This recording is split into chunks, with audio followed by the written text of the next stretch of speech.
Welcome back mga katambalan, mga hot topic and issue. Pag-usapan natin. Update po tayo kay David Ligao kung saan ay nag-post ito si David sa kanyang social media account. At ito nga po yung Kapuso Festival at dumalo nga po itong si David doon sa naganap na Dagupan Bangus Festival.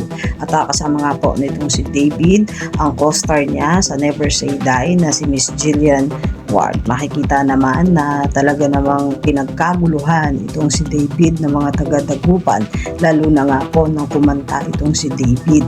At talaga namang game na game itong si David nang makisaya doon sa mga taga-Dagupan na talaga namang kinakiligan ang pangbansang Ginoo. Makikita naman doon sa mga video at photo yung ilang mga ganap ng pagpunta nga po nitong si David doon sa Dagupan, na kung saan ay nag-perform kasama nga po si Miss Jillian Ward. Makikita naman yung ilang mga photo na isinare nitong si David doon sa Dagupan, na kung saan napakarami nga po ng mga nag-abang kana David at Miss Jillian Ward doon sa celebration ng Dagupan Bangus Festival. Samantalang si David naman ay mapapanood naman sa Prime Video. At ito nga po yung Samahan ng Makasalanan, kasama nga po si Sanya Lopez. At syempre sa May 3 ay makikita naman itong si David bida sa arena, na kung saan ay maglalaban ang Team Gerald at ang team nitong si David Ligao ko. Makikita naman yung ilang mga photo